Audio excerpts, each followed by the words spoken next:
다음 또 말씀에 개인적인 문제를 지면으로 말씀드리겠습니다. 그러고요. 사실 처음에는 망설이지 않을 수 없었던 것은 저의 친정이나 개인적으로 아는 친구들한테까지 그의 좋은 점 빼고는 말하지 않았던 시댁 문제이기 때문입니다. 하지만 기도 중에 용기를 갖게 하는 건 저와 같은 상황에 있을 형제 자매님들이 이것을 계기로 지혜를 얻을 수 있지 않을까 하는 마음으로 솔직하게 적어보렵니다. 결혼을 하고 나니 매스컴을 통해서나 볼 수 있는 이조시대 풍습 그대로 사는 유교와 샤머니즘과 불교가 짬뽕이 된 생활에 이것도 저것도 아닌 어정쩡한 요즘 시대의 젊은 아이들에서부터 4대가 한 지붕 밑에서 사는 안동 아무개시의 종갓집 종손의 빈자리에 제가 앉게 된 것입니다.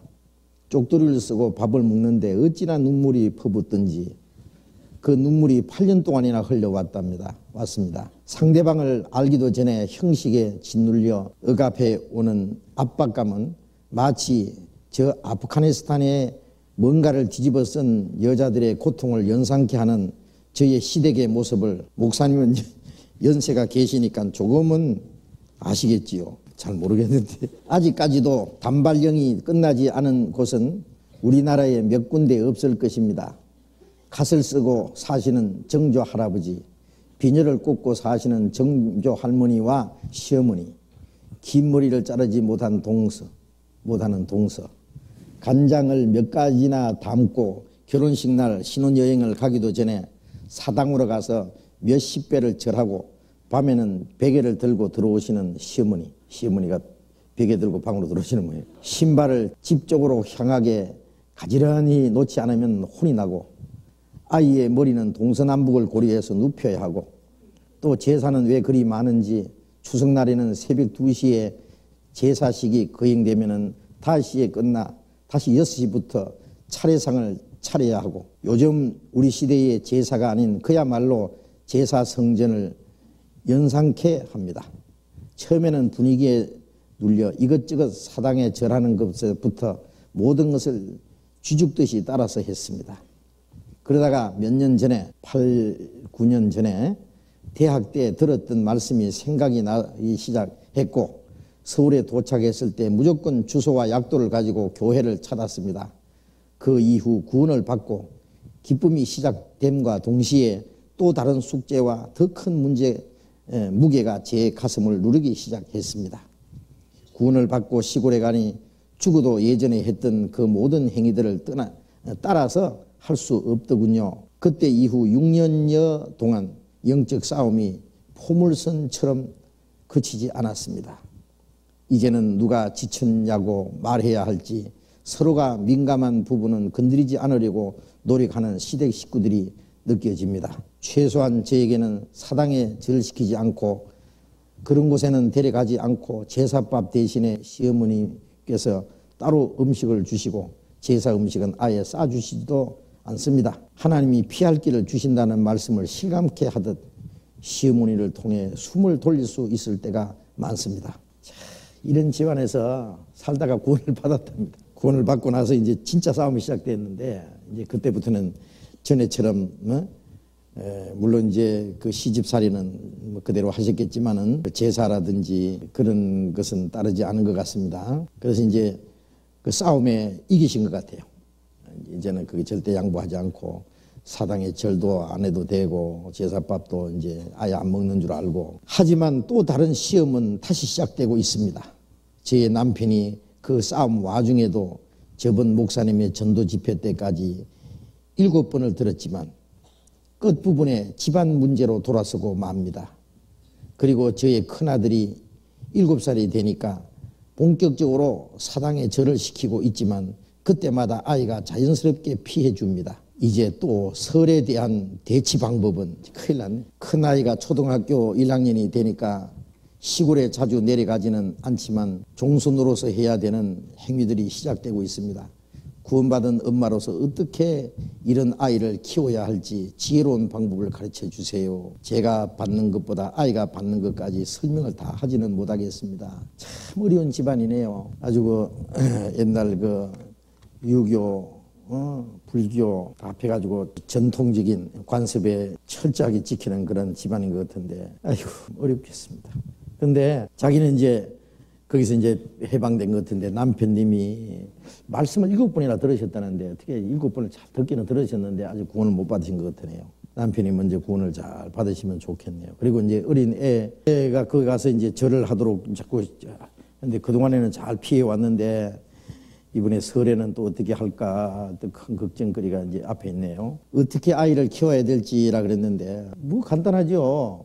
우선 구원부터 받게 해야 돼요. 그 절을 안 하게 하는 것도 중요하지만은 절을 안 하게 하기 위해서 요리조리 이제 어떻게 피할 길을 지혜롭게 이제 해야 되겠고, 우선 빨리 아이들을 구원을 받게 해야 됩니다. 이 애가 구원받았다는 말은 없는데 큰 아이가 7살, 초등학교 1학년인데 아이를 먼저 빨리 구원을 받게 하고, 구원받은 이후에는 어릴 때부터 하나님 말씀을 따라서 살도록 절대 그 절하면 안 된다는 걸요 가르쳐 줘야 됩니다. 절하고 안 하는 게 문제가 아니라요, 그 하나님의 뜻에 합당치 않은 것은 절대로 굴복하지 않는, 그걸 아주 어릴 때부터 심어줘야 돼요.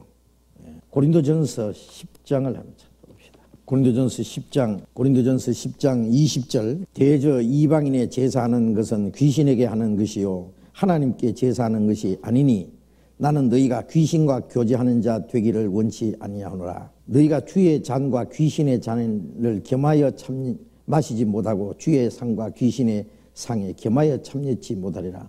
그러면 우리가 주를 노여워하시게 하겠느냐? 우리가 주보다 강한 자냐? 이방인이 제사하는 것은 귀신이 하는 거다. 지금 이 돌아가신 조상님을 제사한다 그러는데요. 물론 그건 말도 안 되죠. 조상님이 살아계실 때 뭐 밥을 먹고 뭐 그걸 죽은 후에 무슨 음식을 먹어요. 죽은 귀신이 와서 음식을 먹는다면은 하루에 3끼씩 차려야죠. 그렇죠? 그건 옛날 유교에서 부모님이 살아계실 때 효도를 다 못한 자식이 돌아가신 후에 그 부모님 살아계실 때를 그 생각을 해가지고요, 부모님 좋아하시던 음식을 차려놓고 이제 그 부모님을 기리는 그런 것인데요. 이것이 지금 와서는 그냥 종교가 되어버렸어요. 종교가. 제삿날이라는 건 돌아가시기 전날 살아계실 때를 가르치잖아요. 그런데 그 음식도 지금 보면은요, 부모님이 좋아하는 음식이 아니에요. 그 귀신 승리하는 사람들이 귀신 좋아하는 거, 귀신 싫어하는 거 갈려가지고요. 그 돌아가신 아버님이 보신탕을 좋아했으면 개고기를 삶아 놔야 될 거 아니에요. 근데 그건 안 되잖아요. 근데 그거는 부모님한테 하는 게 아니고 부모님 오지도 못하고요. 사람 죽은 혼이 이 세상에 절대로 돌아다니는 게 못해요. 그러면 조상 섬기는 사람들, 제사하는 사람들은요, 그 돌아가신 조상님이 자손들에게 복을 준다면은 이 제사하는 사람들은 전부 잘 살아야 돼요. 조상의 그 은혜를 받아가지고. 그렇잖아요. 근데 제사하는 나라 치고 잘 사는 나라 거의 없어요. 저 유럽이나 미국 같은 데는요, 그런 거 안 하는데 저렇게 잘 살잖아요. 조상이 오면은 자손들 복을 많이 주고 해야 될 텐데 오지 못합니다. 이 세상에. 이 세상에 뭘 섬기면은 누가 오느냐? 귀신이 와요. 고목나무는 아무리 커봐야 나무지 그게 뭐 신이 될 수 없잖아요. 그런데 고목나무다가 자꾸 절을 하면은요, 그 귀신이 붙어요. 그게 실제로 붙습니다.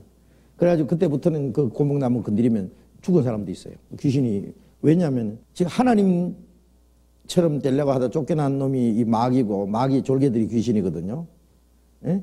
그러니까 이 섬기면은 마귀가 마귀가 내한테 절만 하면은 천하 영광을 다 준다고 절하라 그래요. 예수님은 하나님만 경배하고 다만 그를 섬기라 했네요. 하나님만 경배해야 되는데 마귀는 자기를 경배하라는 거예요. 살아있는 사람에다가 우리가 절을 하고 하는 것은 그 사람에게 하는 거예요. 그런데 생명 없는 데다가 경배하면은 이건 뭘 경배하는 거예요? 귀신이 와서 이제 경배받는 거예요. 그거는. 그렇기 때문에 이방인의 제사하는 것은 귀신에게 하는 거다. 귀신에게. 이 귀신은 사람 죽은 혼을 말하는 게 아니죠.